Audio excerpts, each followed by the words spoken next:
Bonsoir, bonsoir. Konbanwa. Good evening, everybody. Welcome on this new edition of the Homecast on the Immigré au Japon's channel. So tonight, as usual, on the Homecast, we're gonna go through one place to visit. Today it's a bit special because it's gonna be some deeper talks about a place where we went this week, and then from now on usual quiz about Japan. You know, I go through statistics, I find things that I feel are interesting, and we try to find the right answer and discuss about those things. Today we'll try to keep all of it in English all along. We will not give up on the English. We'll see how this goes. So today the place we're gonna talk about is the Kenniji. It's a temple we've been through during this week. We were there on Friday during the long, or try to be long, stream of Friday.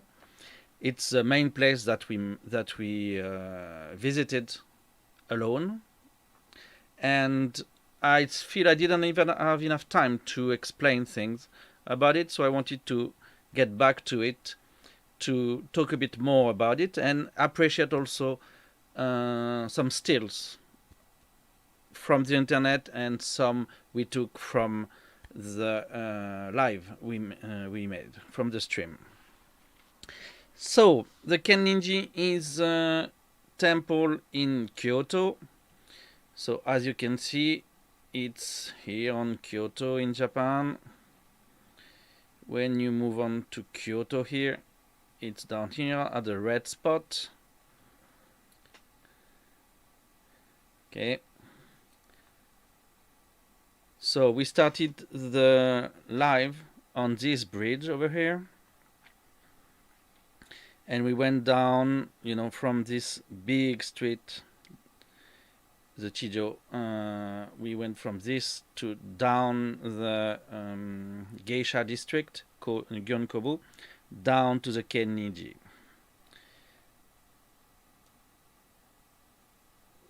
So we took the not coming out this today.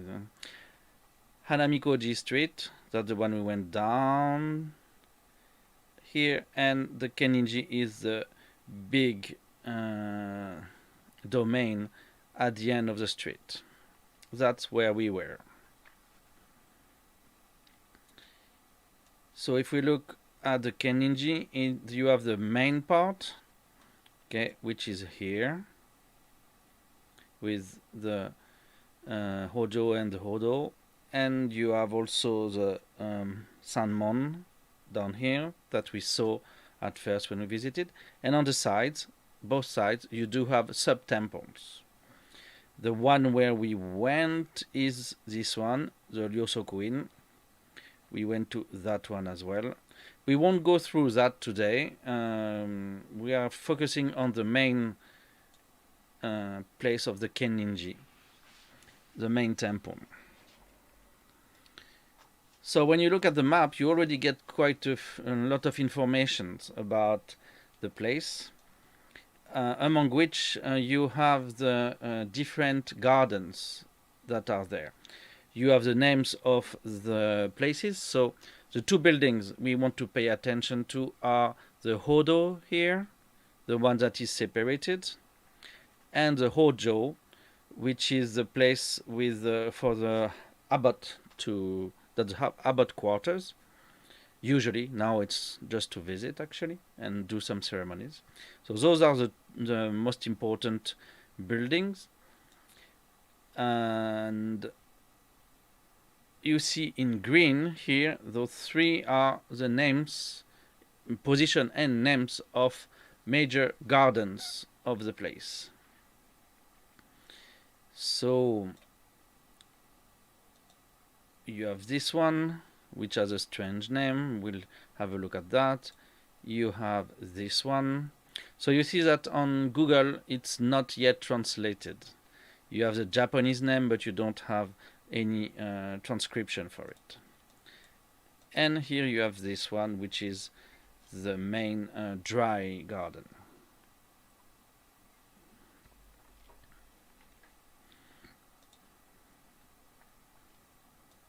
Okay. When you enter the place, you have some documents that we will use today. I will not blow your mind with information. I will just make sure you know that, getting information at the entrance, you get everything you need to know about the place. So let's see if I take care of this, put it away, and we go through the diaporama. Okay. So here we do have the entrance we went through. Okay. So this has not always been the entrance of the place. Okay. It might have had other purposes. I will let a real visit try to figure that out for you. It's not as obvious here, but it can be more obvious in other places. And when you enter, a few things to care for. You have to take off your shoes. You cannot wear shoes. Your shoes cannot be in contact with the wooden floor. Okay? Your shoes have to be on the floor or in the air, but not in contact with the wood. And your feet, socks, should be on the wooden floor. I would advise to wear socks, to not be bare feet, because it's not a good idea. Wooden floor, you never know where you will step. You might get some splinters and things. I've never seen happen, but you never know. It could happen. Bad luck. Also, germs. You will also have to use slippers at some point. So, slippers are shared. You don't know how it is cleaned up. You don't know if it's disinfected between uses. So, you want to make sure. So, having socks is really the best solution. So, when you enter, you have to care for that. So, you will put your shoes on small shelves like this, or if the frequentation becomes too high in the place, they will close the shelves and they will give you plastic bags, and you will have to carry your shoes in a plastic bag around. Usually most places will take away, will get back the plastic bag at the end, but not all places do that. When you enter, you have instructions at the moment, of course, about wearing a mask at all time in the place, and also disinfect your hands with the alcohol provided. When you get in, you will get you will get 2 papers, and you will have to get by yourself one more. So first thing will be your entrance ticket. It looks like this. Okay. On the back, you do have some information about it.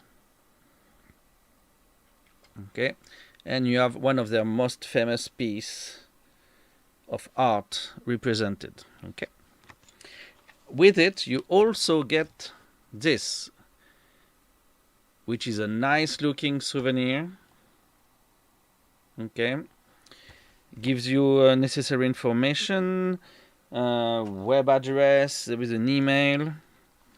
Let's see, I didn't try it. There is a QR code at the bottom. Let's see where this goes. So it takes you to the website.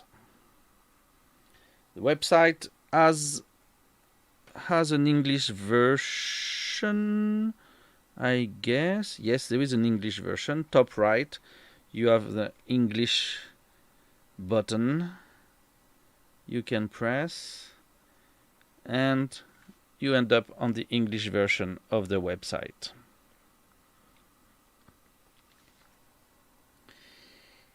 Okay. In this little pamphlet, oops, I forgot to put it back the way it was. It was important. Let's see that. Okay, here I am. So on this pamphlet you will get info. You will get the main explanation. You will get a presentation of the creator of the temple, kind of. You will have explanations about the garden, the one without name, without translation. So it's called the Shon. Oh, it's not coming out right today. Cho On Te garden. Also, you have a small explanation about this piece of art, which is not exactly the one we saw at the entrance. We saw a copy in the back. And also you get explanation about the geometric garden, you know, the round, triangle, square garden. You see that is the official name. You get explanations about the Hojo with the dragons. You have explanations about which is outside of the fee place. So this place you can see for free. It's on the ground. So that's the Salmon Gate. You also get information about the Imperial Messenger Gate. That is a bit further. You have explanation to the Hojo. Also the Toyobo House, tea house. You get explanations about some of the Fusuma, so the sliding doors with decorations. And you get a map of the grounds. So you get where the grounds are, what is on the ground, and also the map of the place for which you pay an entrance fee. So you get 3 maps in there. So at least with that you will get some information, you will get some stuff. That's already, if you're not into stuff. Ohio Setcon. So if you are not into things, this will give you the bare minimum that you can go with as a little souvenir. I think it's nice enough. It's quite heavy paper, so it's quite good enough to be a souvenir. And really, you will have the most important information about it, about the place. This being in Japanese and English. Okay, on the one document it's Japanese and English, and that's it. Okay. By the entrance you will get a small shelf, actually magazine shelf, and you will get papers like this. You will have at least, usually, on Friday it was only English, but you usually get 5 or 6 different languages available. So among which French. This time we had only English, but you do have French on a regular basis. They have different colors, so go through the colors and you should be able to see it. Double page, okay, so you have a bigger amount of text on this, and you will get basically the same information, a bit longer. You have the main explanation. You have the explanation about the main monk of the place. You do have the explanation of the Hojo. You have some explanation about the doctrine, the Toyoboti house, the palanquin. I will not show tonight, but we saw it a bit on the day. A piece of art I will show you a bit tonight. I didn't show on Friday. The Chinese boys playing. And You get also explanation about something that was not available for us on Friday, which is the 16 Arats, and also the explanation of the twin dragons. So quite lengthy explanation. I think this is enough for 99% of tourists.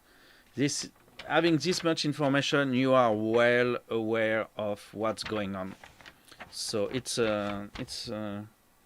I guess the best document to get to keep light, and they don't have an electronic form for it. That's a bit, of a miss. It might happen at some point. I didn't find it on their website. Maybe I missed it. I cannot say that I am 100%, efficient on the internet. But it's only one piece of paper to get all your info, so I do recommend it. Coucou, Lady Granny. So basically tonight I will go through that with the pictures I have for you. That should do enough. If you have questions, further questions for which I have information, I will give it to you, but that's pretty much it. Hello, Red. So, the kenniji. The first piece of art you will see is this one. So this is the wind and thunder god. Gods, actually, two of them. The thing, hello Inuvik. So the creator of this is Tawaraya Sotatsu, and it was made during the Edo period. So between 1603 and 1868. That's the Edo period. I guess it is more likely during the 17th century, but they do not give you the info here, so I will not go further than that about it. So here we have two gods. We have the god of wind and the god of thunder. Can anybody guess who's who? Who is the god of wind and who is the god of thunder? And if you can tell why you made that evaluation. So do you see in here who's the god of wind and who's the god of thunder?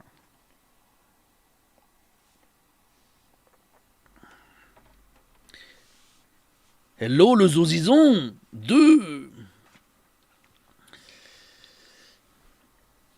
Donc les petits jeunes, quand on visite, première pièce d'art qu'on voit ici de Tawaraya Sotatsu, c'est les dieux du tonnerre et du vent. Yeah, it's good. Thank you, Inovik. Yes. It's, some promotion on other streamers. It did give me the jump. Même pour son pseudo, il n'est pas premier.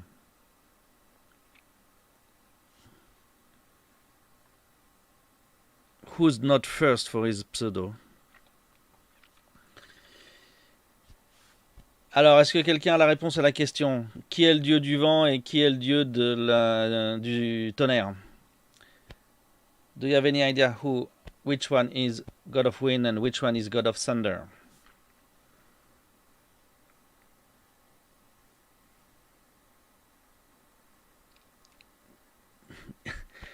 On this picture, lady. Sur cette photo, lady. D'accord. On n'est pas chez Marvel. Au Japon, oui, là, sur la photo, là, je vous ai mis une photo ici. On this picture. Which one is which?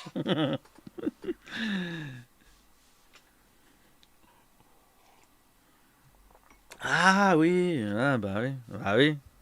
ouais. Si c'était Thor, j'aurais mis une photo. Le dieu du tonnerre, c'est personne.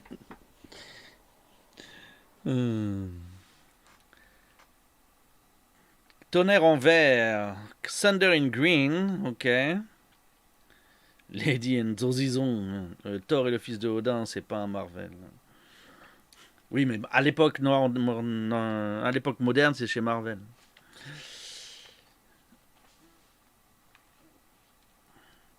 Donc, je prends la seule réponse sérieuse. Cette cool nous dit que le dieu du tonnerre, il est en vert. Eh bien non. Le dieu du tonnerre, il est à gauche, c'est le blanc. Et Kamikaze, c'est pas le dieu du vent. Ah, le zozison, boum. Sans les mains, les mecs, sans les mains. Voilà. Be careful. Stream Elements deals with English mostly, so you might have issues with English words that have a meaning in English. Sanga tonnerre et Kazejin comme Yugi. No, it's not that. Actually, it's Laijin and Hujin. So Hujin is the god of wind. So Fujin is the green one, the one closest to me. Okay, he has a bag of wind on his shoulders. Okay, while the other one is the white one is Laijin, the god of thunder, because he has all the small drums on which he will bang to make thunder.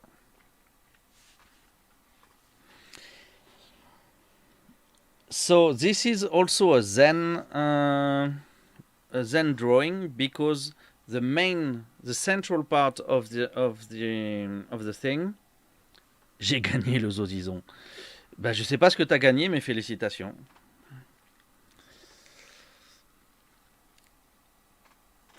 Je sais pas quelle était la compète, mais voilà. La question, bah je sais pas, tout a été effacé. Toutes tes réponses ont été effacées quand tu t'es fait time out. La prochaine fois, faut essayer de préserver tes réponses, quoi. Moi, tout a été supprimé. J'ai que message supprimé. Mais j'ai mis trop de points. So basically here the point of this is that actually in the main part of the drawing, in the middle, you do have an empty space. Okay. So you actually go in that empty space between the gods to find the teaching of the Zen practice. Okay. So this drawing is, you know, representative of some of the beliefs about gods and also about the technical way of doing Zen thinking. This is considered to be the best work of Sosatsu-san.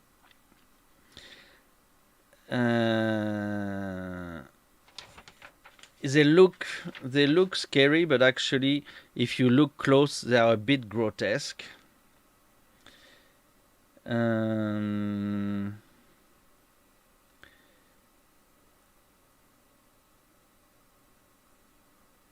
what is important here is that the god of thunder, we cannot tell from this position if he's going up or going down, which is kind of a problem, you know, for the consideration. If he's coming to you or if he's done and leaving, you don't know. The wind of God is making exaggerated gestures, and so it's dealing with too much wind. So, you know, it's funny, they say. He has left arm and left leg to the back. I do not have this information in Uvik. They don't give it to us, and I don't have it in my own information. It's from the 17th century, so we don't actually have this kind of information for that. When it's a lot of pieces, we know how much time it took to make all of them. But for one piece like this, we don't get the info. Nobody cared. What you might find as an information is how much time it took between ordering and delivering, but that's pretty much it. No, in my own information, I didn't get that one.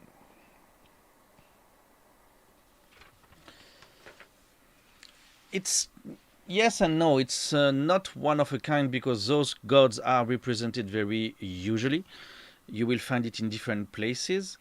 But the mix with Zen and this being also humoristic, it is kind of one of a kind. Yes, it's a work that is exquisite and is quite unique. The gods themselves are not, but this work has many qualities that makes it unique. So this is a national treasure. Okay, you cannot see the original. You can see copies only. The original has been scanned, digitalized, and reprinted with high precision, and you see only copies. In other places, when you see it in different forms, like with two folding fans, actually, you actually see an older copy which was not digital but handmade. So those copies, handmade, are also quite precious because they were done by very good artists. They are not like the original, but they do have their own qualities that is quite high. The current one is just a reproduction. Yeah, what you see now is a copy. The original is protected in a stabilized environment with stable humidity and stuff. Imagine this is just in the open room. Okay, if you have thousands and thousands of people coming every day, breathing in front, who might fall over and things, it would have died after a while. It was taking a big hit because of that. It's like Lascaux. So yeah, they had it digitalized and they are preserving it somewhere else. That's the case for all the paintings, all the drawings of this temple. It has been, thanks to Hitachi, Epson, and a few other companies, it has been possible to digitalize everything and replace it, and the originals are kept safe. Most of those are like 5 meters of open air to the outside, so they deal with humidity, insects coming and stuff. Even birds could get in. So keeping national treasures like this, it would really be daring, I would say. So yeah, they say that the wind god, has his left leg and left arm behind him, which means that he's holding back, and that's to be noticed.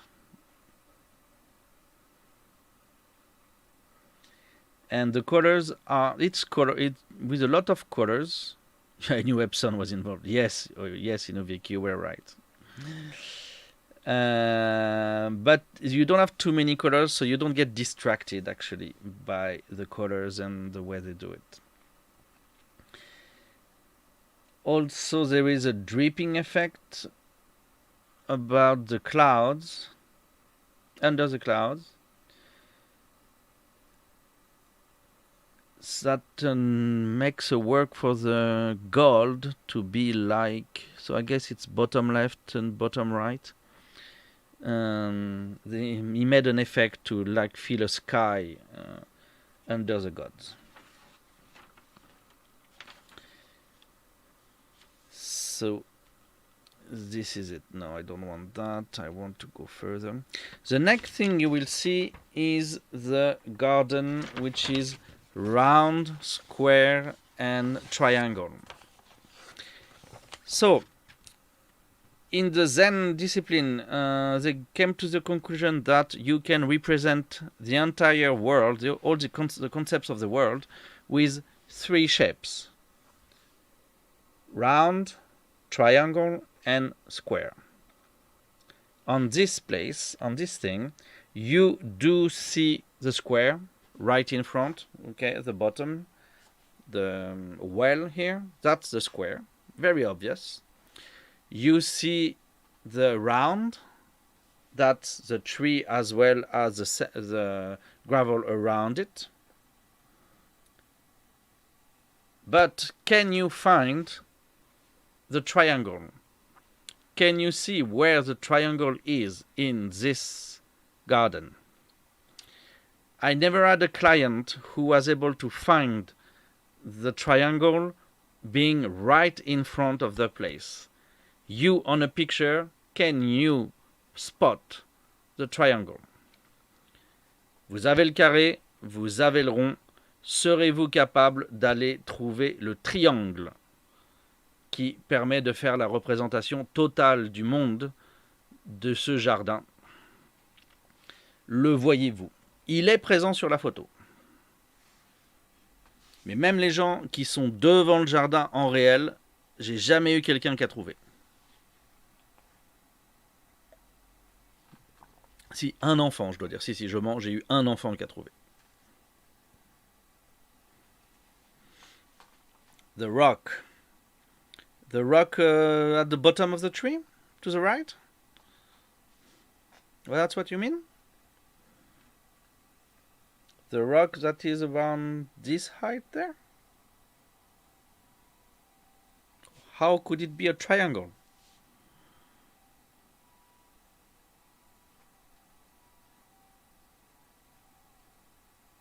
How do you make it a triangle?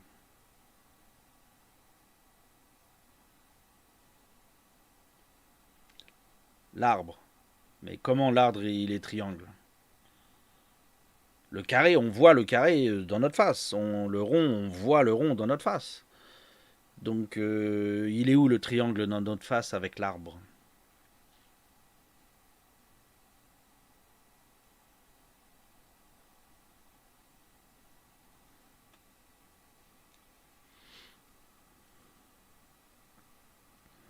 In my distorted mind, it's a triangle. Le caillou n'est pas en triangle. L'arbre, je vois pas en quoi c'est un triangle non plus. C'est pas assez dans ta face.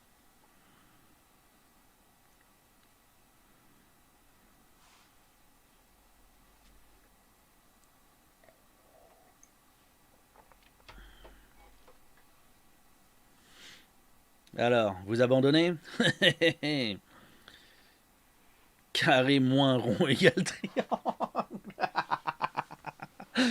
Oui, mais au carré. Ah, le zozison. Où est-il le zozison?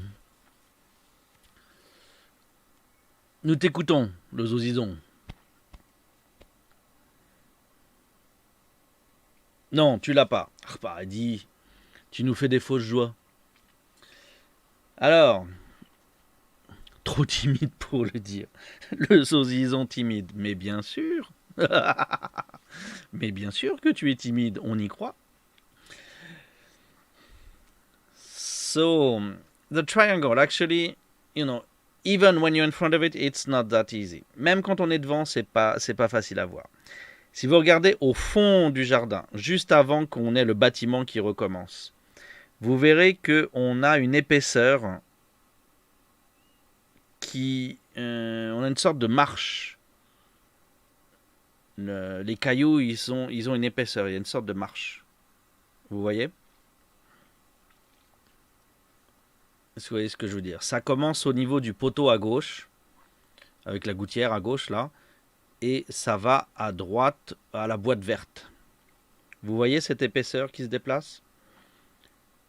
So from the left with the plot and the water thing, and if you follow a line up to the green box to the right, you see that the gravel is like one more layer.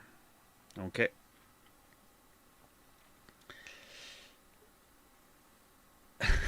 And so if you look at this, actually the plot to the left is closer to us than the green box, but it's a straight line between them. Okay. So it's not straight at the end of the garden. It's like oblique. Yeah, French word. Poof, oblique. Okay, it's not straight. It's, it makes a triangle there. La gouttière est plus proche de nous. La boîte, elle est bien au fond. Donc, vous voyez que la marche, elle est pas en ligne droite en travers, mais elle va au fond. Et donc, c'est là que se trouve le triangle. C'est une petite montée, oui. Et donc, en fait, sur le dessus, quand on regarde du dessus, c'est un triangle un triangle. Mince, comment ça s'appelle un triangle rectangle. Voilà. Faut aimer, quoi. C'est voilà, c'est un peu spécial. Ensuite, after this, you move on to the building that is to the right of this.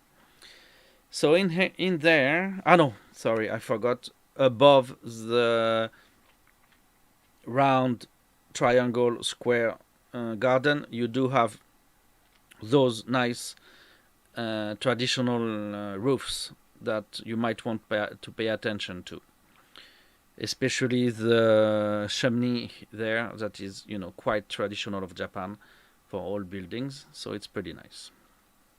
Then you move to the next building, in which you will see this. So it's the work of Mika Toba, which is a great artist, current artist, 21st century. And she made this drawing. So this is a place in Vietnam. It's a bay of Along, that I guess we say, which was done with a specific technique of drawing. This one in black is called Arrival to Bay Halong, to the Halong Bay. And there is on the other side a blue one, which is Leaving the Halong Bay. Donc Madame Toba, elle a fait deux paysages. Elle a fait le paysage de l'arrivée dans la baie d'Halong et le paysage de quitter la baie d'Halong après les vacances. Le bleu, c'est un petit peu dur pour moi, j'ai du mal. Je vais dire que je préfère le classique du noir. C'est quand même beaucoup plus gérable pour moi.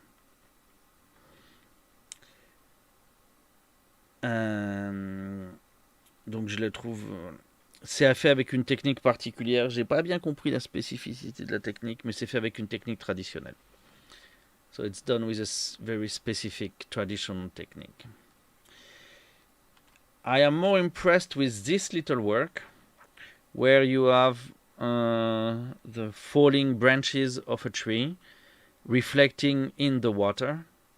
You have a work of green and blue. The reflection has a different colors than the original and stuff. I love this. I don't know if it's a painting, but yeah, I guess it qualifies as a painting.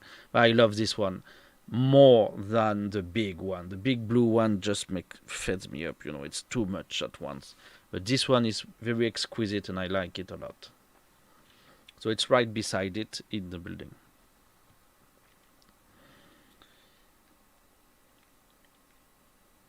So some of those pictures are here thanks to Inuvik, who took those during the live stream. So thank you, Inuvik, for that. Thanks to you, we do have things to show today.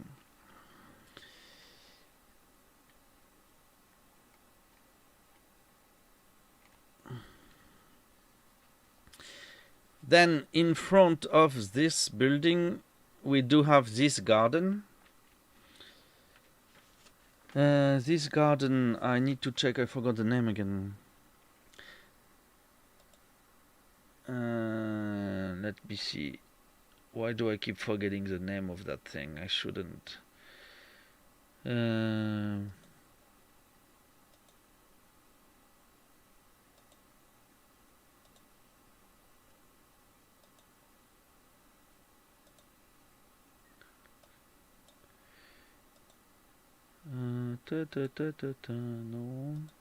Where do I have the thing?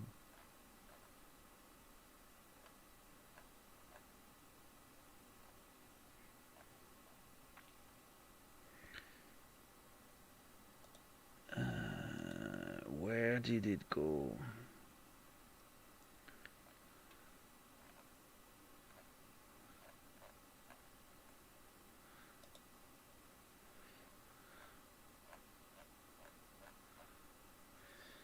It's the Shione Garden. Oh my god, that was long ago. Yeah, I think this one is the Shione. Oh, the Shione is a big one.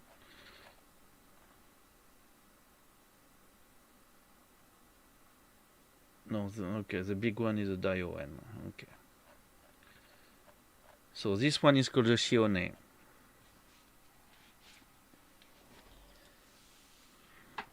Okay, it's very peaceful.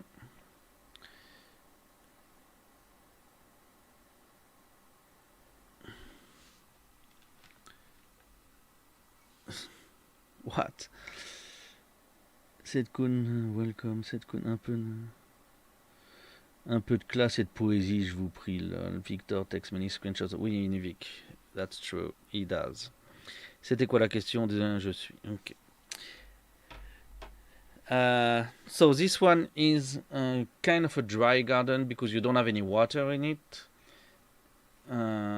It's with moss, standing rocks. It's with the usual number 357.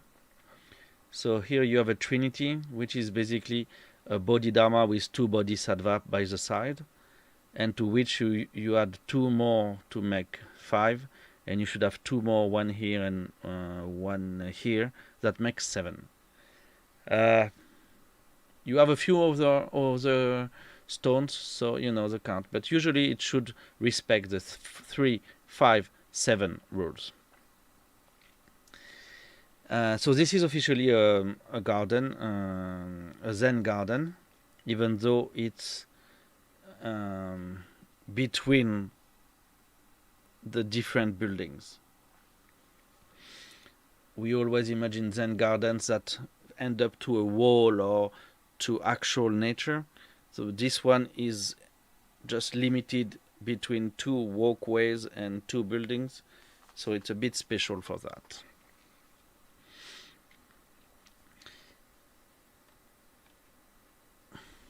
You can have, so this is taken from the in front of the blue painting.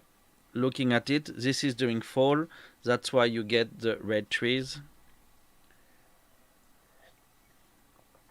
It is pretty fun. It looks well. It looks very good. See, you do have quite a lot of people who visit this in costumes, kimonos. You used to have a lot of wedding pictures in there as well. It made problems, so now it's a bit different, but you can have sometimes very nice view of things. You can have nice people in the shot with the place. Next to this, oh no, wait, I should have another picture in there. Oh, I will have to cycle through. Where did it go?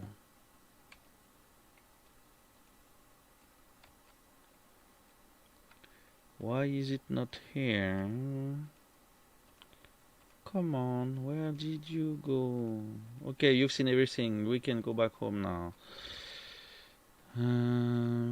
Why? Okay, give me a second. I should have something in here that is not. That's bad. Okay, so this is ugly. Do you like ugly? Yes. Up. And let's see if I do have it now. The shoes. Okay.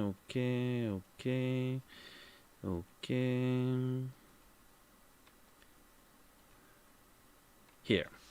You also get this room. So this painting is quite recent. It's from the beginning of the end of the 19th century. No, beginning of the 20th century. This painting was made in 1912 by Tamura Gesho. And it is called Chinese Boys at Play. So it's 5 boys that can be seen floating, mostly those ones, floating in a boat on a lake thick with reeds. A hazy moon shines from among the clouds. I don't really see the moon. Oh yeah, the moon is right here in the middle, to the left of the writing.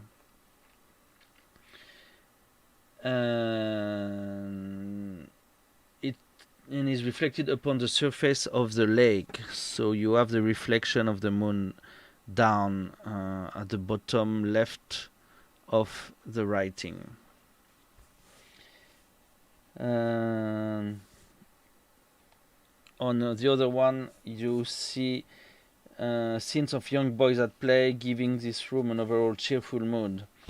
So the guy painted it in 1912 when he was age 67, the end of his career because he died in 1918. And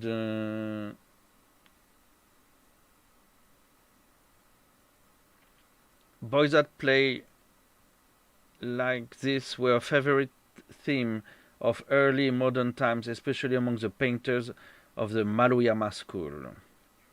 Tamura's work here reflects that tradition, but his unique use of the brush and his placement of the figures reveal his exceptional sensitivity. So you are supposed to get an exceptional sensitivity in those drawings.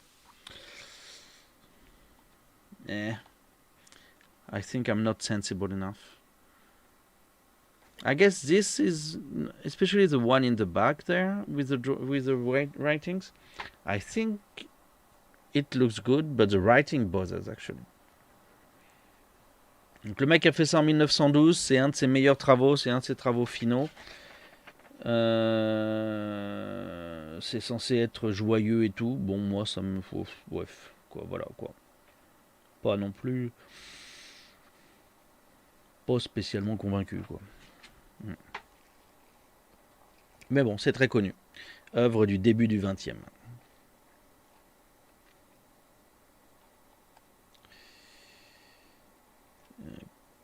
Okay. Next, here we have the tea houses. So we have 2 tea houses in kenniji. So the most interesting one is called Toyobo. It's coming after. Wait for it. In a week, it's coming right after. We do in order of the visit. So this is Toyobo. We didn't go see that. This is a tea room. This is for tea ceremony. So the Toyobo, this one was originally a sub-temple of Shinyodo, the temple complex in the Higashiyama area of Kyoto. During the Momoyama period, the priest of Toyobo, a man named Chosei, quite famous, was a top disciple of the famed tea master Senno Rikyu, the creator basically of the main schools of tea ceremony. So that man, Senno Rikyu, gave to Chosei a kettle and a tea bowl made by a very famous potter whose name was Chojiro. A plus Red. Merci d'être venu. And that tea bowl was one of Rikyu's 7 favorite tea bowls. And it was named Toyobo. Donc ça s'appelle le Toyobo. C'est en fait un morceau de temple qui a voyagé entre les temples à la suite des histoires. À la suite des histoires des temples. Et il s'appelle Toyobo parce qu'en fait le mec qui était moine là-dedans était le disciple d'un mec très important, Senno Rikyu, qui a créé la cérémonie du thé. Et Rikyu a donc donné au moine qui s'occupait de ce lieu, qui s'appelait Chosei, une bouilloire et un bol de thé. Et le bol de thé qui était parmi ses favoris s'appelait Toyobo. Donc en honneur à son maître, en fait, Chosei a donné le nom de Toyobo à ce bâtiment. Ce bâtiment a été originellement construit en 1587. This tea house was originally built in 1587 during a famous tea ceremony held in Kitano by Toyotomi Hideyoshi. So it has been to many different places. So those kind of places do move around.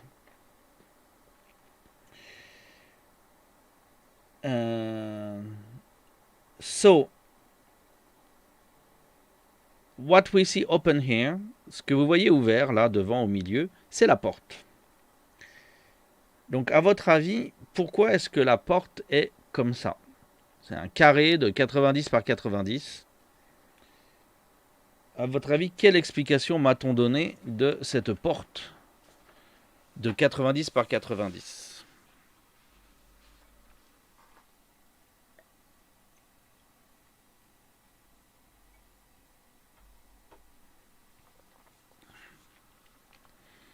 Why did they make such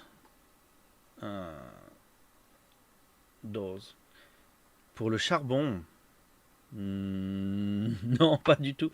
C'est la porte d'entrée pour les gens. To prevent demons from entering. How does a 90 by 90 door prevent demons from entering? How would it work? Demons are too big? That's what you think?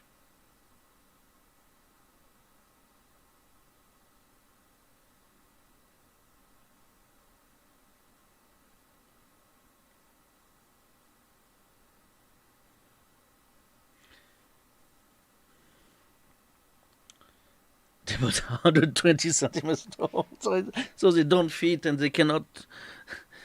If you tell me that they cannot actually bend over, okay, that would make sense. But you know, in which dimension they are 120?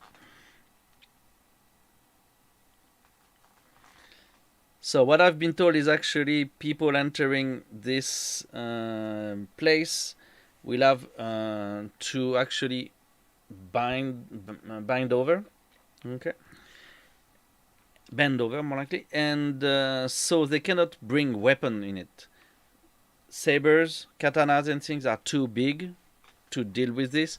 They would have to take it off, put it first, and things. So it would be a bother. So they cannot even hide any big knife in their robe if they do, in their kimono. So it's on one side to prevent people from bringing weapons, and also it makes people humble. They will have to fold down and make many maneuvers to move in, put their head and hand out, their hand and head out to deal with their shoes, to take it out of the way and put it to the side. So it will bring them more humble to the tea ceremony. Okay, they cannot keep, their appearance, their tatemae of strong guys and stuff from the outside. They have to go through this, leaving their weapons, leaving a bit of dignity outside, and really be their pure selves in the ceremony. So that's the explanation that was given to me. I don't know, lady, if you remember what Amel said, if it is coherent or not. I will let you tell me. Hello, Miss Noon. Hello. So here you see the small entrance.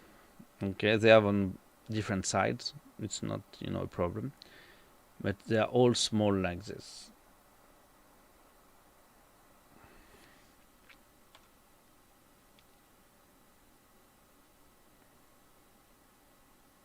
See, that's how it looks from the outside. Then, when we move back to the hojo is with many small rooms, and all the small rooms have sliding doors with paintings. So it's more than 32 panels that are painted in the hojo. So what the hojo will transmit is the cycle of birth and death. It's the point of all this. So all the paintings you will have on the sliding doors are there to convey something specific about Zen teaching. So a single bird can be seen peacefully resting its wings on a small log that floats among the waves. This unstable log is a metaphor of the human condition, where the pursuit of fleeting pleasures leaves one unaware of the darkness that could lie ahead.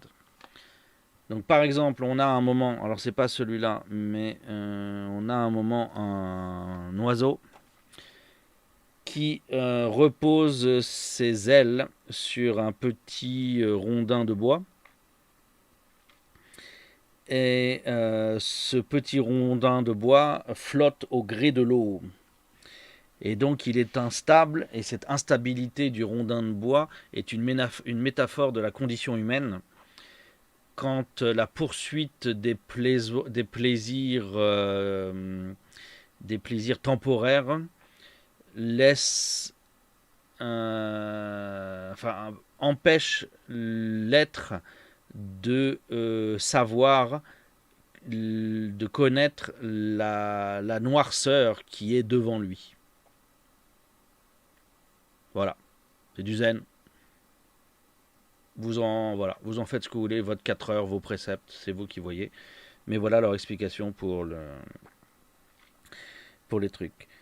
The wind and rain are the vicissitudes of life, and the only way to overcome life's storm is through achieving a state of mind as lucid and serene as the moon. Donc la pluie et le vent sont des vicissitudes de la vie, et donc on doit trouver sa propre lucidité et sérénité, pareil à la lune dans cette situation.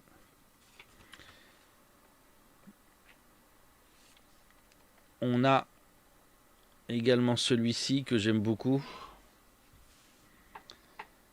où en fait on a des parties donc chargées sur l'extérieur, et en fait la partie qui s'ouvre est la partie la plus légère.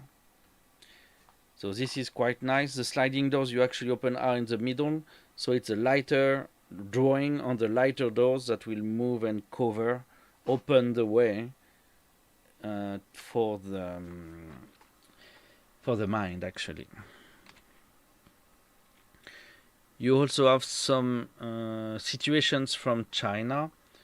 So you have this one is a horseman Hakuraku, I think.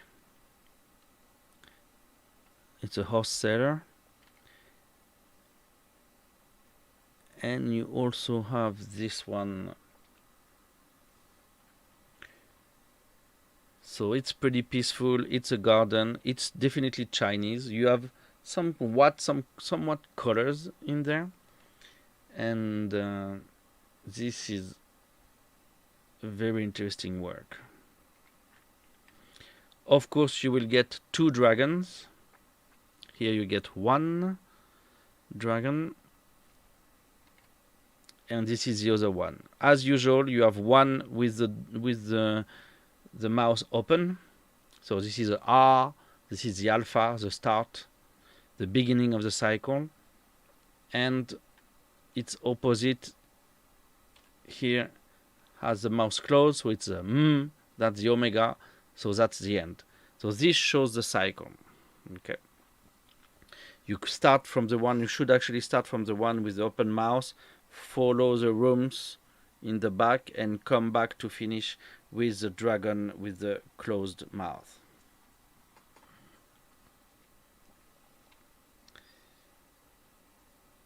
And in front of all of that, you get the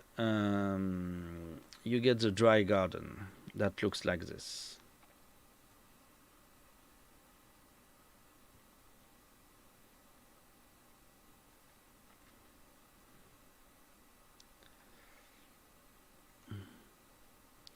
So it's pretty exquisite. It's not the best one. It's not my favorite one, but it's quite okay. You can stay there for a long time and enjoy it. You have a wall behind, so you're cut from sounds and things. So it's pretty cool. From there, you will have to wear slippers. So same again, slippers are for the ground, not for the wood. And so from your socks, okay, you will get into the slippers to walk to the hodo. While going there, you will have this Instagram spot that has been dedicated by the monks. You will walk here from the right to the left. the pathway is closed for people to go through, and you will end up in the Hodo. What's important in the Hodo is the painting on the ceiling. So you do have the cult room where they have like mass kind of ceremonies with all the monks and things. And on the ceiling you will have those two dragons. So the twin dragons, that was made by Koizumi Junsaku.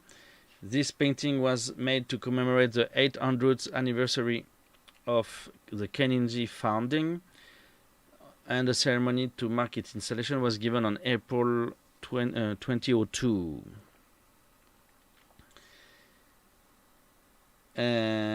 So it's 11.4 meters by 15.7, and it was drawn with very high quality ink, all by hand. And the guy had to use a gymnasium to actually lay it down.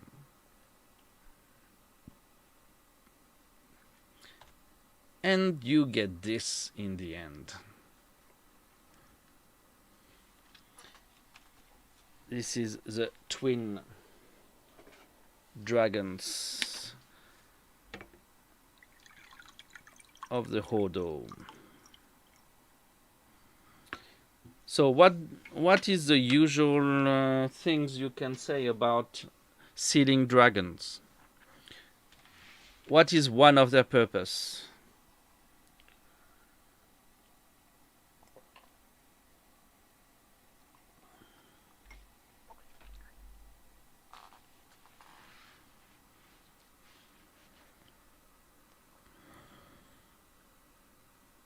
It is all Victor's screens. Really? I thought it was some of yours as well. See, I cannot even make the difference between the two of you by now. You know?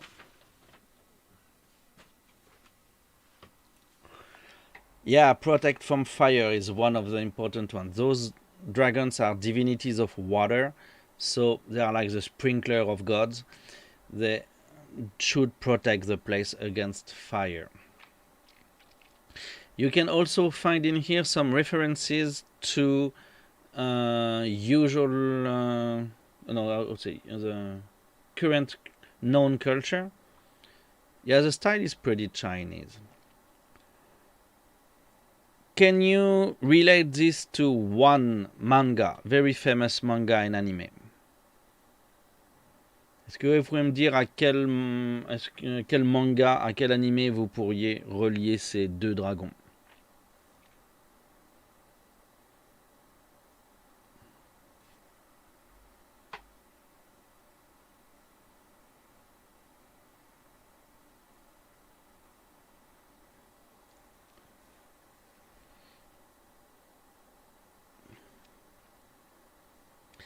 No?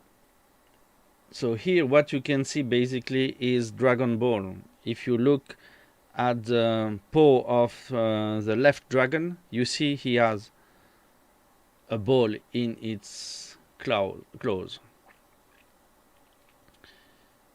Yeah, Dragon Ball. So as far as I know, carps are the fish that goes up the streams in Japan. And if a carp is strong enough to go up a stream up to its spring, then the spring is actually the dragon, the head of the dragon, and the dragon will catch the soul of the carp and will promote it to be a dragon and to make a new river, actually, a new spring for a river. Donc la carpe, qui est l'animal de la persévérance et de la longue vie au Japon, si une carpe remonte jusqu'à la source de la rivière qui est un dragon va prendre l'âme de la carpe, la promouvoir au rang de dragon, et elle va devenir une nouvelle source et une nouvelle rivière. Donc là, on a des dragons qui manipulent en ce moment-là une âme de carpe, normalement. You also see that you have the alpha and the omega on this one. Okay. You have closed mouth and open mouth on this.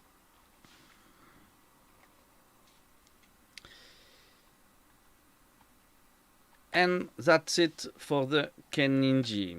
So the information I wanted to give you over last time that I didn't give you. So kenniji is the temple of creation of the Zen discipline in Japan. So the current Zen part of the temple was founded in 1202 by a priest that is pretty important in the Japanese religion, Buddhist religion schools, which is Eisai. He has many names actually, according to places. It was patterned on by Beizhang, which was the first Chinese Zen monastery. Donc ça reprend le design du Beizhang, qui était le premier monastère zen de Chine. Et c'est en accordance avec le style de la dynastie Song chinoise. So it was designed in accordance with the Song dynasty style of architecture. On that ground, there was also Shingon and Tendai temples. So it's a place of birth of Zen, but it's not the first pure Zen temple. That title goes to another place. If we talk about Eisai, that's an important guy. He went to the Mount Hei, he went into the Tendai tradition, then he moved to China twice. First he went to study Tendai teachings, and then he moved on to try to go to India. He was stopped on the way, but he got in touch with the Zen sect in China, and it was introduced to the Zen, and then he brought back Zen to Japan, as well as some tradition about tea, green tea, which was already in Japan for the aristocracy, but Eisai brought it to the monastery. Thanks to Eisai, the priest started to drink tea, even those who were not from aristocracy. And so he did push the cultivation of tea plants. And if you go to the kenniji, you will actually notice that most of the small trees are actually tea trees. Les buissons sont des pieds de thé au kenniji. Donc vous pourriez vous infuser les buissons. So this is basically what I wanted to add and review about the kenniji, where we went as an IRL last Friday. Do you have any question or anything you wish to ask or tell me for today? Is everything clear? Do you have any questions? Anything you want to let me know?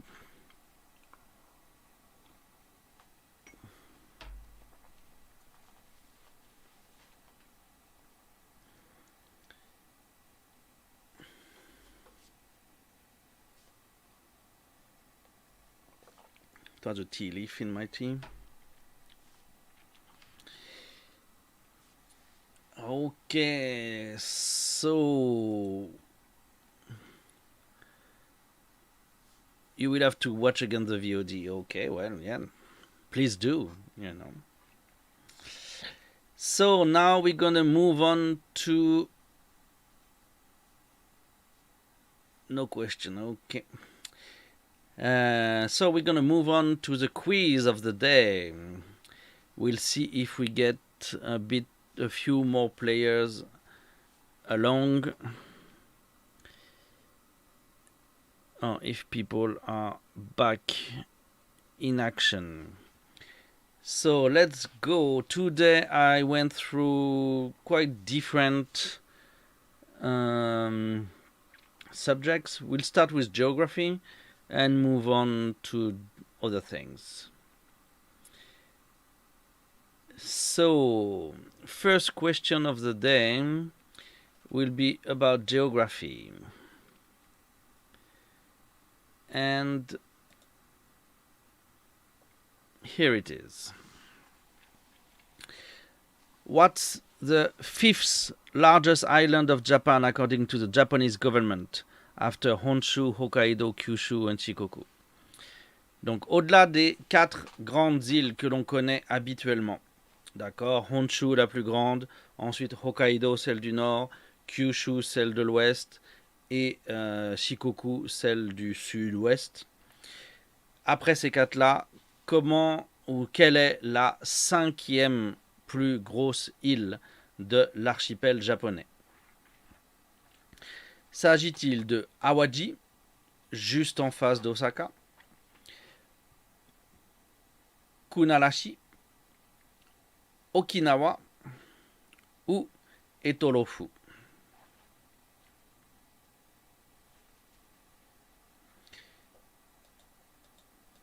So lady goes for the kill and she goes for Okinawa, the one she knows. Okay, is anybody else interested in competing in this?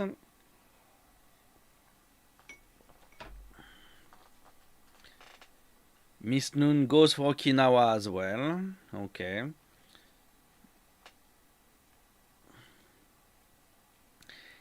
Anybody else?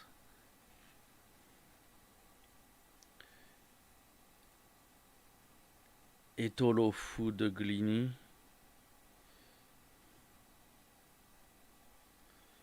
Je saisis pas le jeu de mots, Inuvik.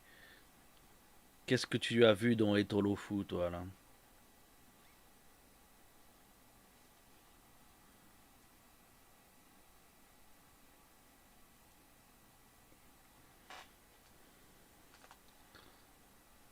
En plus, tu as voté pour Etolofu, du coup, Inuvik. Hein. Ah, fou de... Oh là là là là. Ok.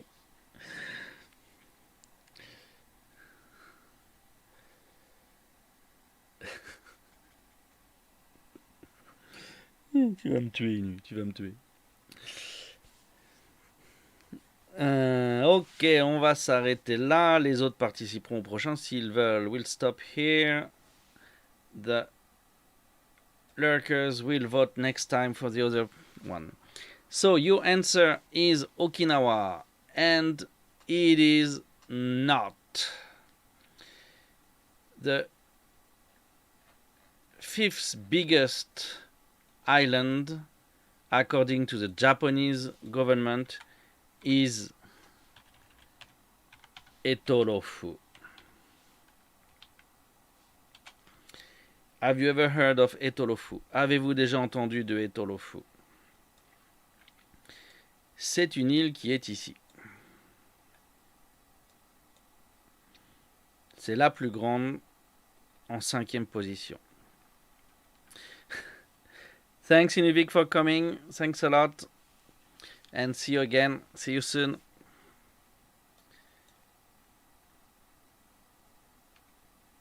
So, we've never heard of... Lucky guess, yes. So, basically, what is funky about this is that the frontier at the moment, the factual frontier between Japan and Russia is here. Those islands, by practice at the moment, they are Russian. Okay. So if we look at the info that Google Maps give us, so it's called Itolop for the Russian, and it's administered by Russians. But the Japanese do consider it to be Japanese, even though they, that's the border dispute with the Russian. So the Japanese, even though they have not put one foot on this island for a long time, they actually don't. They actually consider it more likely to be the 5th biggest island of the archipel. Malgré les différences, malgré qu'il n'ait pas touché à cette île depuis la guerre, eh bien, il la considère toujours japonaise, alors que les Russes la considèrent russe. Et ça reste la 5e plus grosse île selon eux.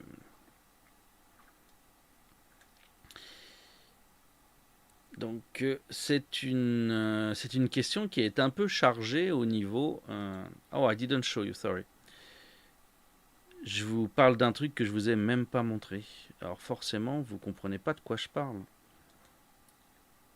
Sorry, I meant to show you this, okay? So, Etolofu is here. That's this one, here. C'est mieux avec les images? Bah oui, tu m'étonnes.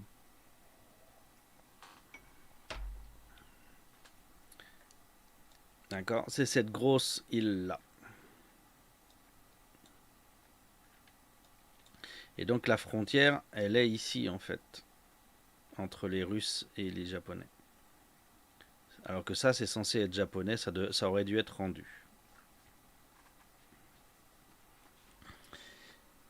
Ok.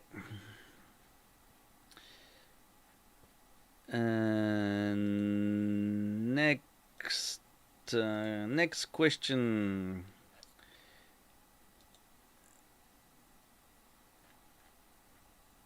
We will go to this.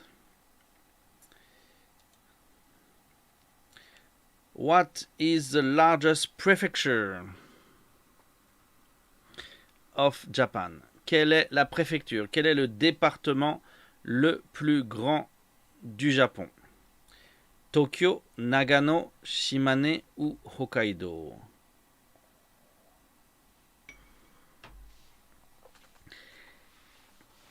What is the largest prefecture of Japan?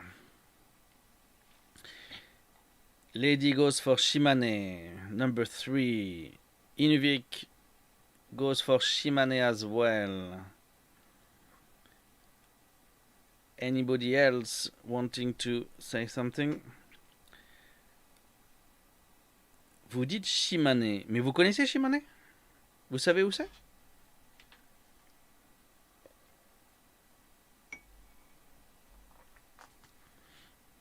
Ou Shimane, ok, mais c'est quoi cet amour de Shimane tout d'un coup? So 3 answers for Shimane. What's with Shimane?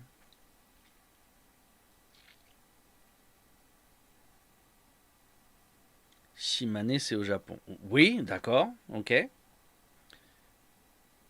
But why would you think it's the largest prefecture?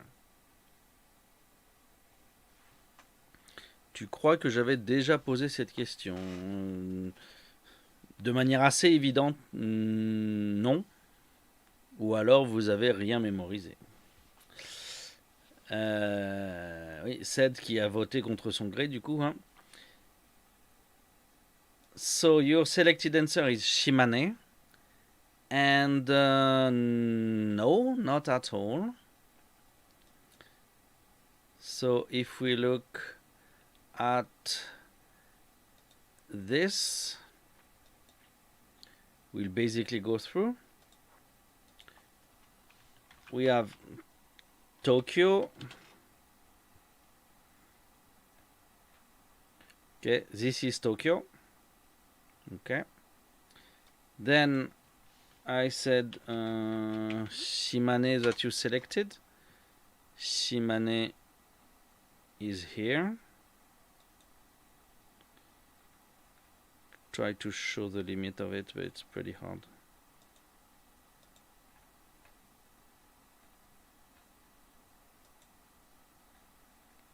Shimane, c'est grand comme ça. Shimane is about that big. Okay. The other one I was giving was Nagano. Nagano is this prefecture here. Okay. And the last one was Hokkaido. And Hokkaido is all this.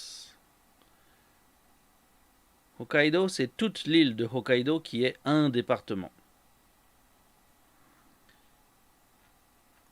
Donc vous voyez que si on regarde Shimane ou Nagano, il n'y a même pas la place par rapport à la taille de Hokkaido, quoi, en fait.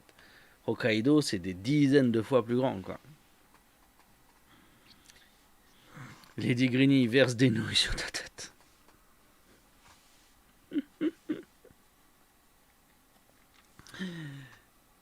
Donc voilà, donc the right answer was obviously Hokkaido. Oh, I should not show you this. You might see the answers. That's not good. Okay, next we stay about geography and we talk about the weather. What is the yearly average temperature of Sapporo in Celsius degrees? 5, 10, 15 or 20 degrees?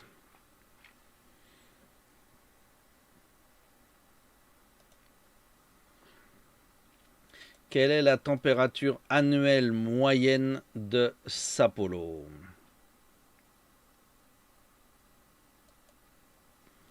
5 degrés, 10 degrés, 15 degrés ou 20 degrés.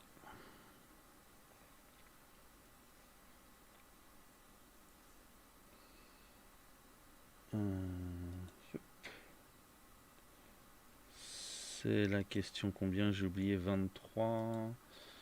Hop, 23.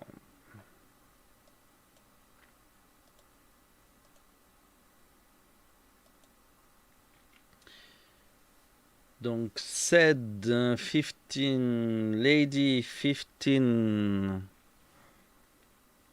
Anybody else wanting to get a guess of what is the yearly average temperature of Sapporo in Celsius degrees?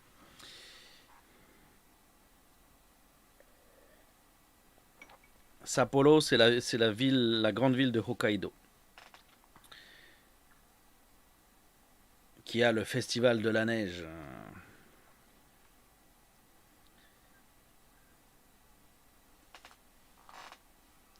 Donc c'est 2.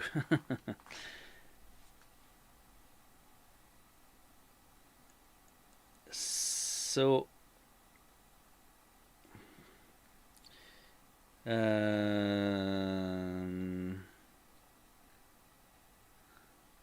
okay, we will stop here. So you selected 15 and the right answer was actually 10.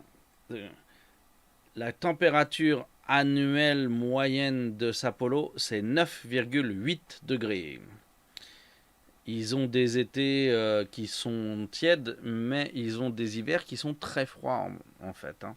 Ils ont des grandes doses de neige et ça baisse bien. Donc voilà, avec des blizzards et tout. Même 9-8, ça me paraît beaucoup, moi je trouve. Hein. Sur le docu,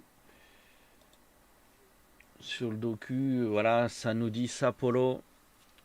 Sapporo is -1 in December on average, -3 in January, -2.5 in February. It goes up to 2.5 in March, 8 in April, 15.7 in May, 17.4 in June, 21.7 in July, 22.5 in August, 19.3 in September, 13.3 in October and 3.9 in November. Non, c'est ailleurs. La route creusée dans la neige, c'est ailleurs. C'est dans les montagnes du centre, en fait.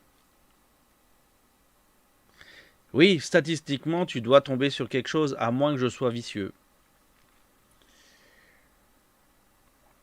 Mais ce qui me tape, c'est en fait la différence. Température moyenne d'octobre 13,3, température moyenne de novembre 3,9. Il y a 10 degrés d'écart là. Pff, ça fait un joli drop quand même.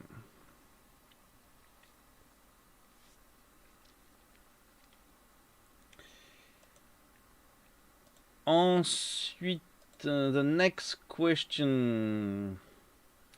Let's talk about humidity. C'est hard, oui.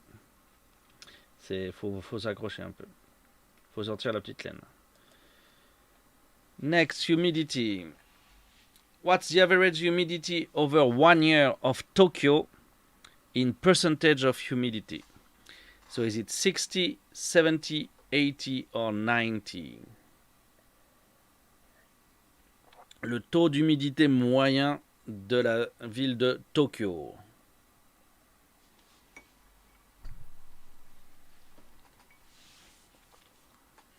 « 90%. Pas le max, hein, le moyen sur l'année, hein, Lady. Hein.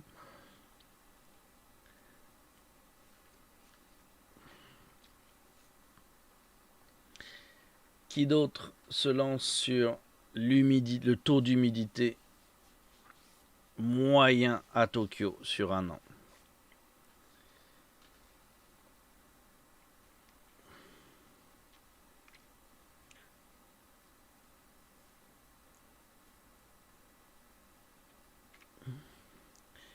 Donc 80, 80, 90.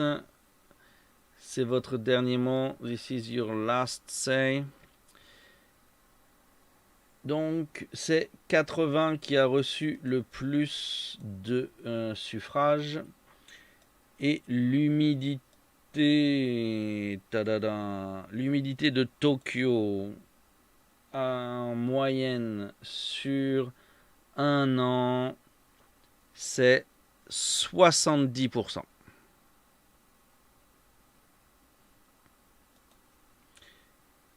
Donc, personne n'a répondu correctement. 70.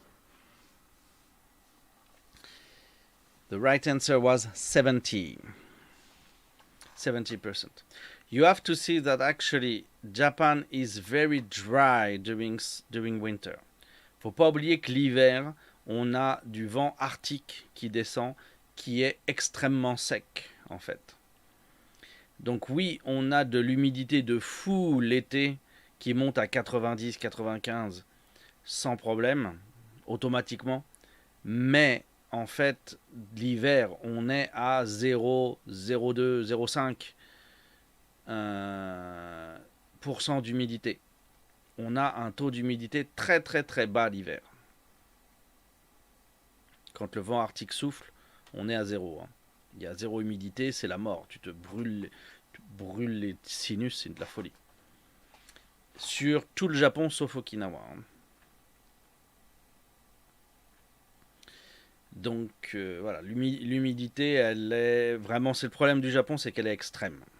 Ça fait vraiment la totalité des possibilités sur l'année entière, alors que nous, on est quand même sur une moyenne et des variations sur la moyenne en France.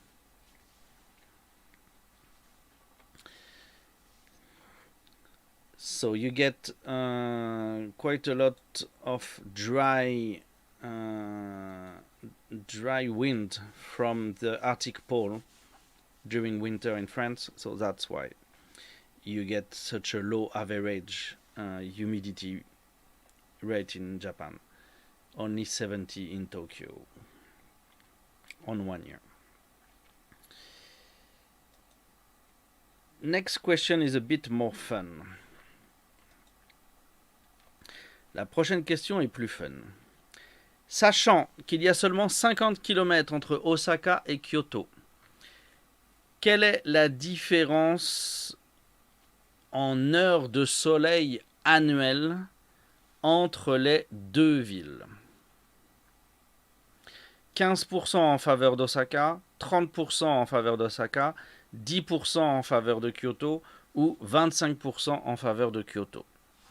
On parle d'heures d'ensoleillement direct des deux villes sur un an.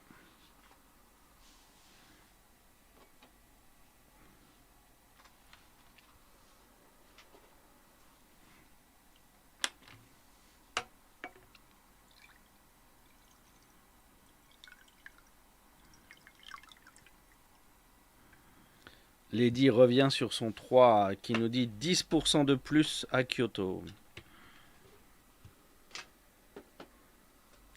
Ced nous dit 2, 30% en faveur d'Osaka. Est-ce que Miss Noon est toujours par ici sur le nombre d'heures d'ensoleillement à Osaka et à Kyoto? Dans quelle ville ce serait favorable par rapport à l'autre?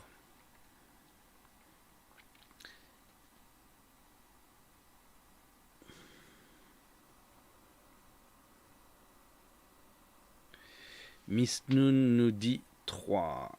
Je me dis qu'il fait plus chaud à Kyoto. Mais est-ce que le soleil c'est la chaleur ou est-ce que la chaleur c'est le soleil? N'y a-t-il pas d'autre solution? Donc nous avons visiblement la réponse Team Osaka. T'as mis la meilleure position pour Osaka. Voilà, comme ça t'es sûr qu'au moins moi je suis content, Ced, donc c'est un bon choix.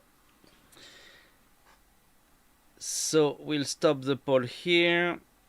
So the most favored answer was 10% in favor of Kyoto. Donc vous avez pensé qu'il y avait 10% d'heures de soleil en plus sur un an à Kyoto par rapport à Osaka. Et je m'en vais vous chercher les chiffres. Pour Kyoto, on est à un ensoleillement annuel de, dès que j'ai retrouvé ma ligne, 1817 heures. Et pour Osaka, on a un nombre d'heures d'ensoleillement annuel de 2101 heures.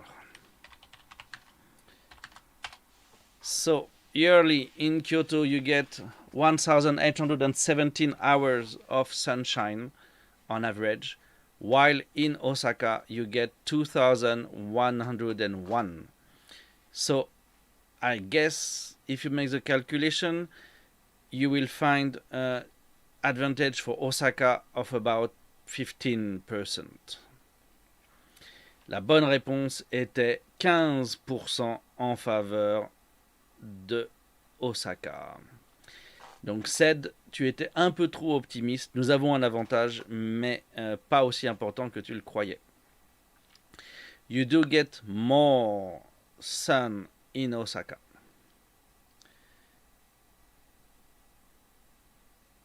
So, would you guess why? À votre avis, pourquoi est-ce qu'on a plus de soleil à Osaka? Et non, je ne suis pas Esteban, le fils du soleil. C'est pas ça la raison. En plus, je souris jamais, donc voilà, il n'y aurait pas de soleil. À votre avis, pourquoi?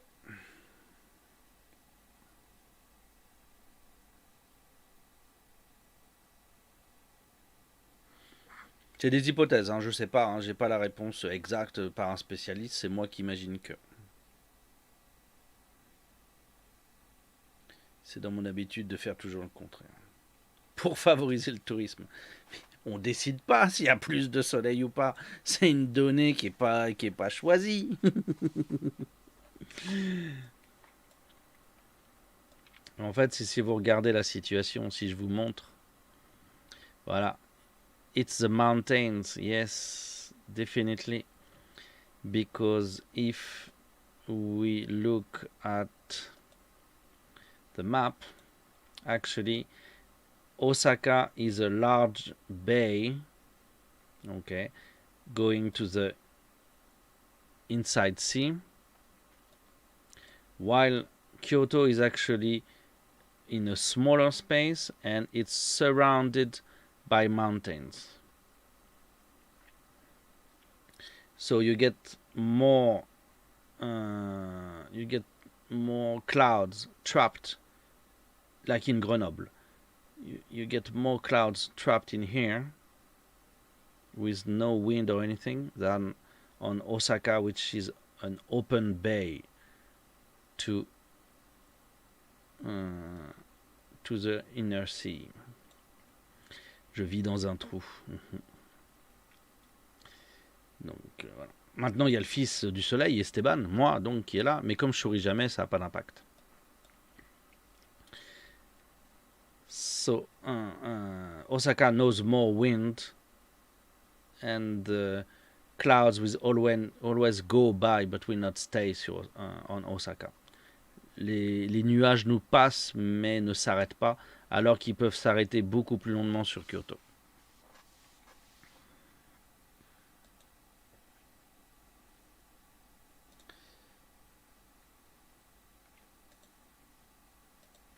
Ok. Next.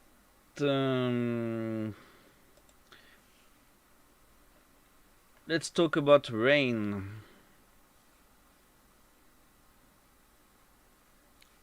Oui, tout à fait. Hein. Après, il y a beaucoup de différences. Plus tu as de montagnes, et plus tu peux avoir de différences, entre autres. Hein.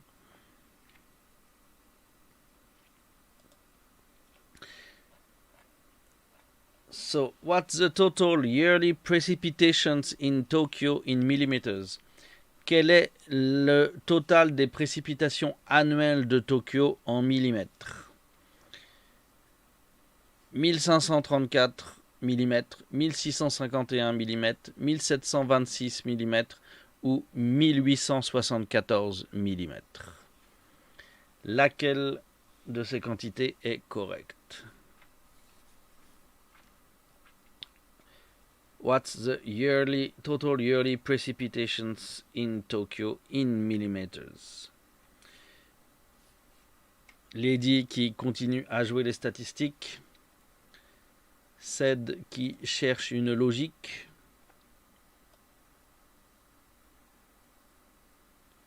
Et Miss Noon qui également essaye de se baser sur la logique.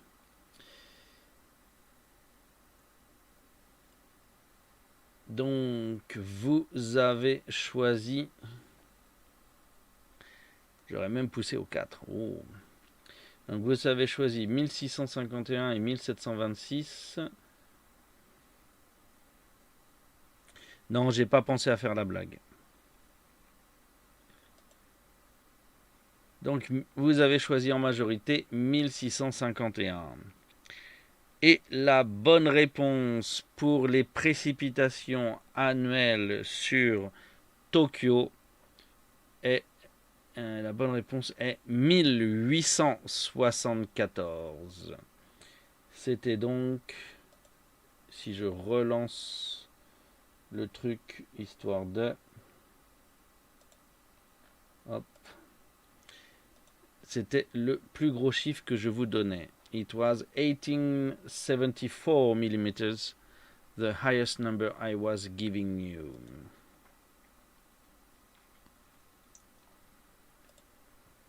Okay. Next, let's stay in Tokyo. Oh no, let's go back to Kyoto, more likely. Okay. And what is the yearly average temperature in Kyoto? Tokyo, c'est pas en Bretagne pourtant. Et oui, mais les typhons, ça leur tombe sur la gueule souvent. What is the yearly average temperature in Kyoto? La température annuelle moyenne à Tokyo. À Kyoto, pardon. Kyoto.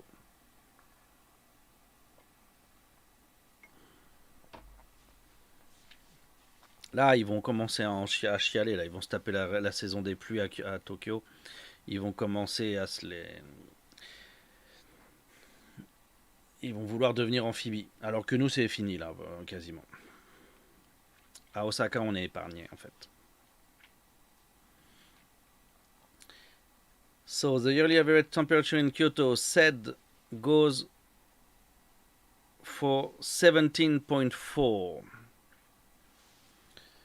Ça dépend où en fait que ça a commencé.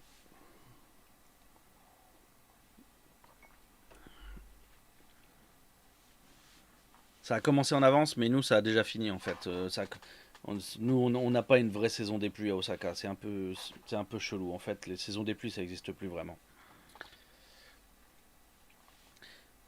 Donc Ced et Miss Noon ont choisi 17,4 degrés. Lady, qu'est-ce que tu choisis? Any lurker who wants to participate, just put the number of your answer. You know, there is nothing to be ashamed of.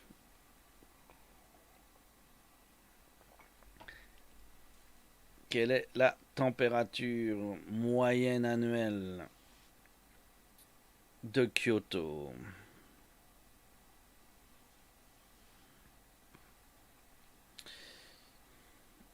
On va les laisser. Voilà. Après, il parle de Tokyo principalement, et il y a des grandes différences dans le pays. Hein. Voilà. On laissera ça à ça. Donc, vous avez dit 15,4 et 17,4. Your main answer is 17.4. The right answer for the yearly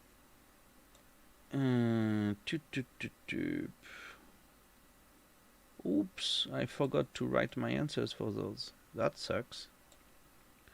So give me a second. Why?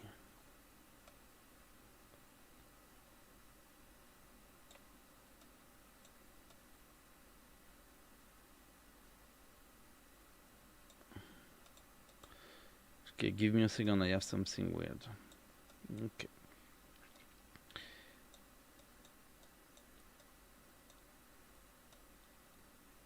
Donc, Kyoto average yearly temperature.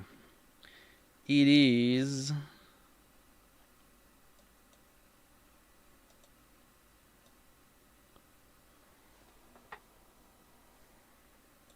it's not that one I took. Okay, I took this one. Kyoto here. It is 15.4. It was 15.4. Yeah. I made a mess with my data today. Again, you know. Donc, 15.4, that was answer number 2. So, Lady finally got a right answer with when she moved out of her system. So, right answer was number 2.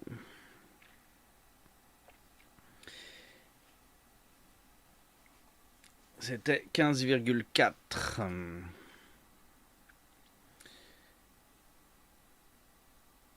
Ensuite, on va parler population. Let's talk about population. What is the population of the Tokyo-ku area? So, quelle est la population de Tokyo intramuros? Les 23 arrondissements de Tokyo font combien d'habitants? 8,5 millions, 9,5 millions. Ok, Miss Noon. 12,5 millions et 14,5 millions. Oups.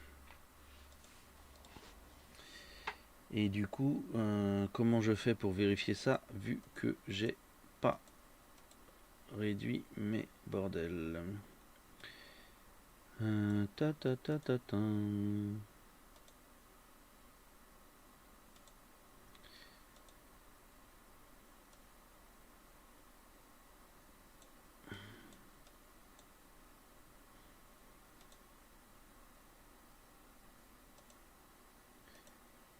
Miss Noon nous dit numéro 1 sur sa dernière réponse.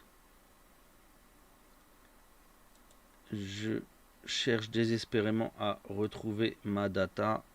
Je ne sais plus où je l'ai mise. C'est pas ici, c'est pas ça, c'est pas ça, c'est pas ça. C'est pas ça.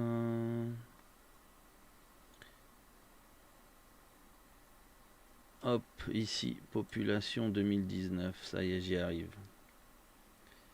Et ensuite, Tokyo. Tokyo, c'est numéro 13, référence numéro 13. Là, ok. J'y suis presque, ça revient. Voilà. Ok. Donc, vous avez choisi 8,5 millions et 12,5 millions. La bonne réponse était malheureusement pour vous 9,5 millions. The right answer was 9.5 millions, not 8.5.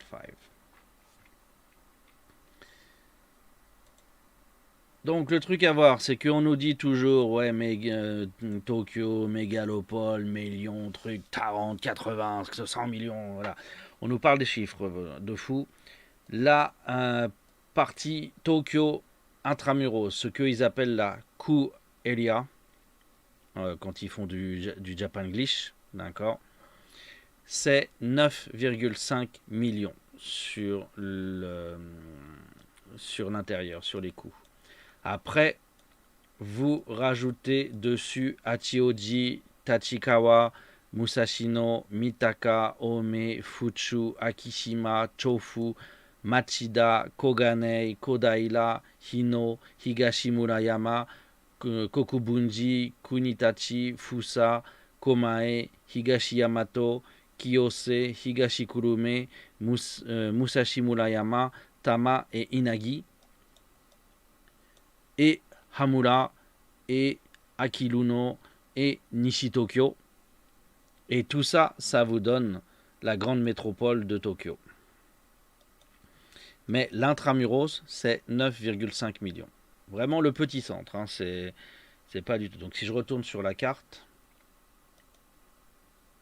oui, il y a beaucoup à ajouter, c'est une grande zone autour en fait. Hein. Si je vous refous la carte qui est là, si on va sur Tokyo,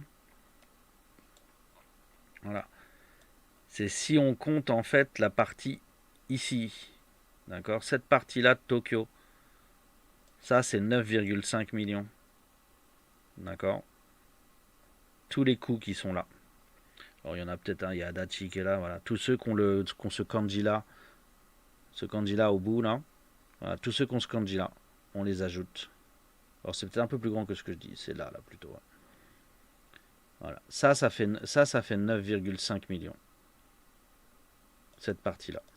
Et après, vous ajoutez toute la baie autour, là. D'accord. Donc, ça vous fait du peuple aussi. Ça vous fait beaucoup plus de monde à rajouter.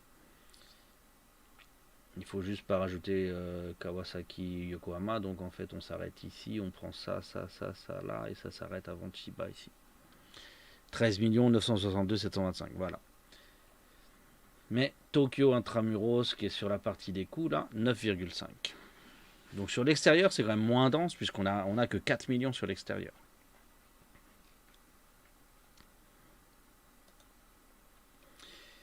Donc voilà.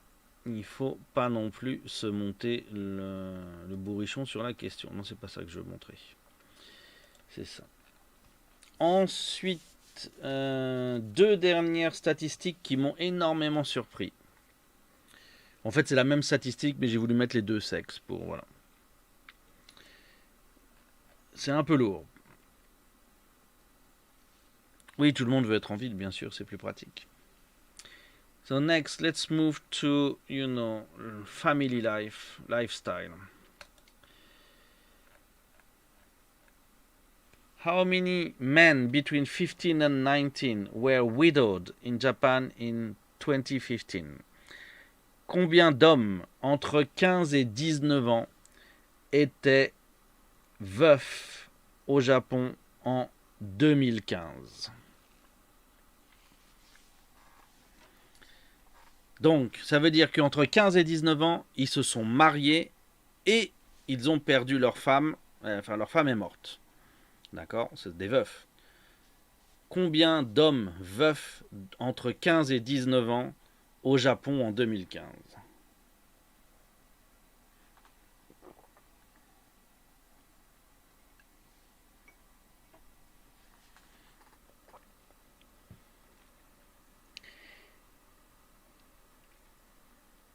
Lady c'est encore là. Bah, visiblement, on peut se marier à 15 ans. Ça a l'air d'être possible si ça rentre dans leurs statistiques.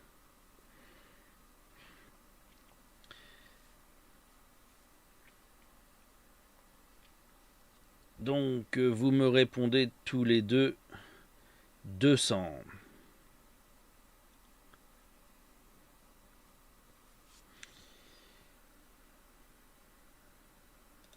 Vous êtes que tous les deux, on va s'arrêter là. So, the right answer to this is, as you guessed, 200. 200 widowed between 15 and 19 of age. Ça doit être que des circonstances de malades. Des gens qui, entre 15 et 19 ans, se sont mariés et, en ce peu de temps, sont devenus veufs. C'est de la folie, quoi. J'ai pas d'explication. Je sais pas pourquoi. Hein. J'ai que les stats. Mais moi, rien que le chiffre déjà me choque. Quelles circonstances de vie peuvent apporter ça, quoi? C'est où, comment, pourquoi? Alors, on va peut-être regarder un truc. On va regarder l'âge du mariage au Japon. On va voir si ça peut si on peut nous donner cette data-là. Non, c'est pas ça que je veux. C'est pas ça. Je veux virer ça. Ok. Japan age to legal to marry.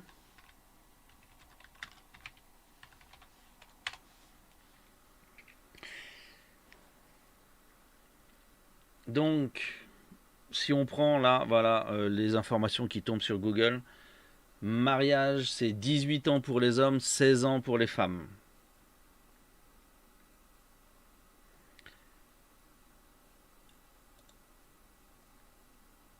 At present, people must be 20 years old to marry without parental permission. Donc, ouais, même chose.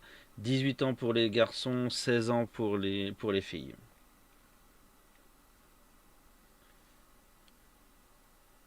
La majorité, c'est 20 ans.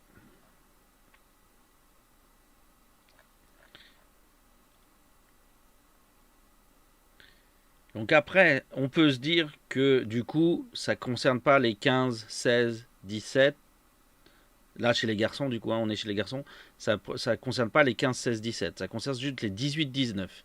Mais ça veut dire qu'en 2 ans, sur ces 2 années d'âge, on se retrouve avec des gens qui se marient et qui finissent veufs. En moins de 2 ans, techniquement. 200 cas. Soit ici, il y a beaucoup de mariages, genre avec une amie malade ou un truc.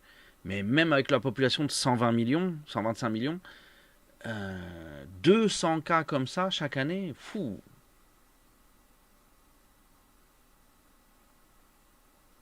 Ah, 18 ans.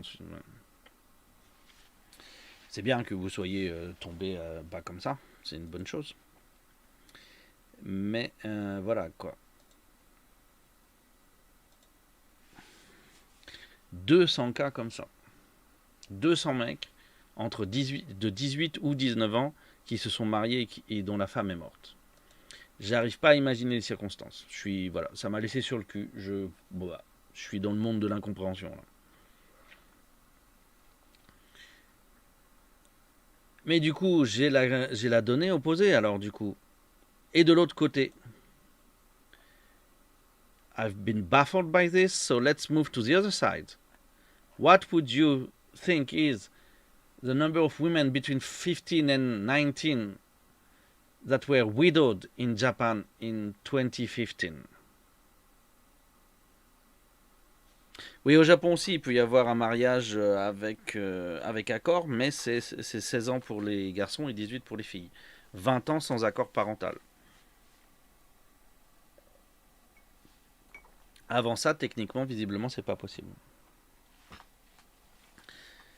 Et pour les femmes alors, pour les filles entre 15 et 19 ans, combien d'entre elles sont devenues veuves en Japon en 2015? J'ai vu un ou deux cas sur genre le meilleur ami qui tombe malade d'une maladie à la con qui va le tuer. Et voilà, il y a un moyen de faire des trucs. Mais bon, ça relève voilà, de l'histoire qui est du niveau d'un film, quoi.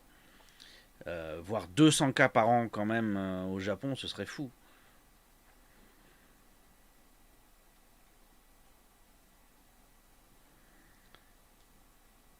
Donc à votre avis, pour les filles, quel serait le chiffre?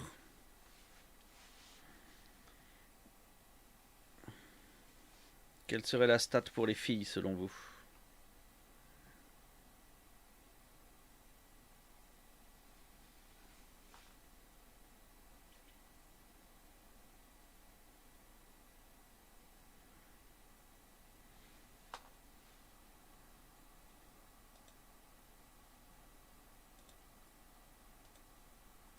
Oups, ça que je veux. Alors pourquoi j'ai pas préservé mes données pour ça aussi? C'est super galère. Attendez, il faut que je récupère. Voilà. Je vais chercher. Donc vous êtes tous les deux sur 200. Vous pensez que c'est le même nombre chez les garçons et chez les filles? Pas de souci d'équité. D'accord. Je fais juste patienter pour le temps d'aller chercher ma stat parce que je sais plus du tout où elle est. Merde, j'ai oublié où elle est. Je peux plus vous prouver le truc. Bah, même si je vous ai pas montré mes datas du tout depuis le début d'ailleurs. Mais enfin bon. Hop.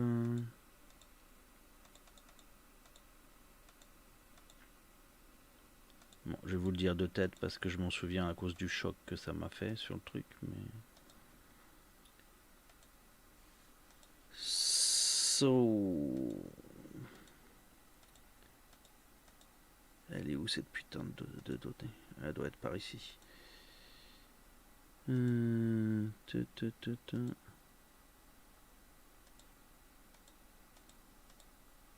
Allez, on avance, on y est presque. Ça doit être par ici.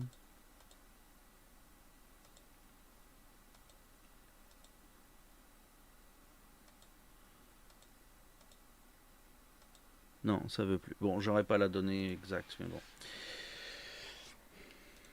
Vous avez répondu 200 tous les deux, et en effet, c'est 200. So the right answer is 200 for right. Ça veut dire qu'on a 400 couples qui se sont formés chez des jeunes, ok, entre 15 et 19, donc avant leur majorité, qui ont eu un des deux membres qui est mort dans une période très courte.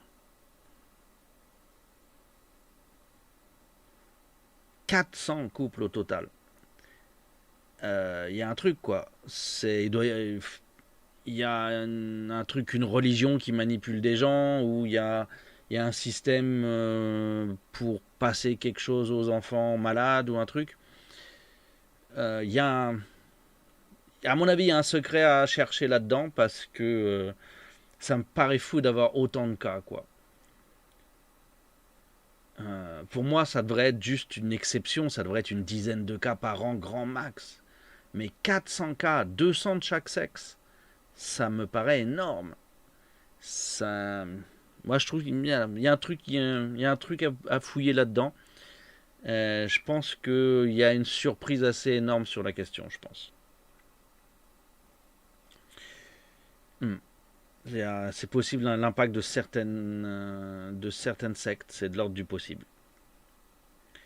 Mais voilà quoi. Cette data m'a vraiment posé. Bah, mon problème, c'est que suicide, d'accord, mais pourquoi ils étaient mariés, quoi, tu vois? C'est des gamins qui se marient, donc qui ont besoin d'une raison spéciale, parce qu'il y a besoin de l'accord des parents pour le mariage et tout, qui se marient pour une raison spéciale, et ensuite qui se suicident, tu vois, je vois pas le. Je vois pas les mômes qui se suicident mariés, si tu veux. Je vois pas les mariés tôt se suicider. Je vois pas de connexion. Les mariés, les suicidés de cet âge-là, c'est des dépressifs, c'est de la dépression profonde, c'est des jeunes qui sont plutôt solitaires. Donc j'ai du mal à les voir mariés, à moins qu'il y ait une technique spéciale, on les force à se marier pour essayer de leur redonner goût à la vie. Mais ça me paraît un peu. Hmm. Donc voilà, cette donnée m'a particulièrement marqué et je voulais la partager avec vous. So that's on this quite dark, unexplained number that we will finish today. 16 ans. L'école est obligatoire jusqu'à 16 ans. So that's on this dark remark that we will stop today. I wanted to share this very surprising to my eyes information with you. So maybe we'll try to dig in there to try to find what can make 400 couples in such a situation at such a young age, married and then widowed. I think, it's for something. Ah mais la compétitivité dans les études, ça nous explique pas le mariage, tu sais. Ça peut expliquer le suicide des jeunes, mais là, c'est des jeunes qui d'abord sont sortis du système normal pour se marier, et ensuite qui se retrouvent veufs ou veuves. On a la condition du mariage, c'est pas que de la mort, c'est pas que la mort de la personne qui nous marque ici, c'est que c'est une personne qui s'est mariée de manière inhabituelle et qui en plus meurt. Il y a un double facteur sur le truc. Et donc je vois pas en quoi la compétitivité des études les aurait amenés à se marier.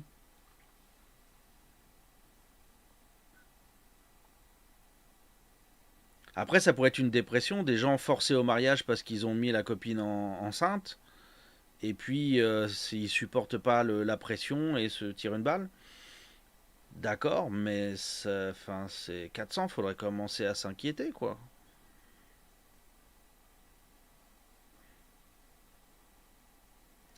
Après, est-ce que ça peut être aussi un cas d'en fait, de travail administratif? Est-ce qu'on les met pas comme veufs et veuves suite à la disparition officielle de l'autre, du conjoint, et que en fait l'autre personne a juste disparu comme un certain nombre de Japonais savent le faire? Ça peut être aussi un problème de classification administrative. C'est de l'ordre du possible.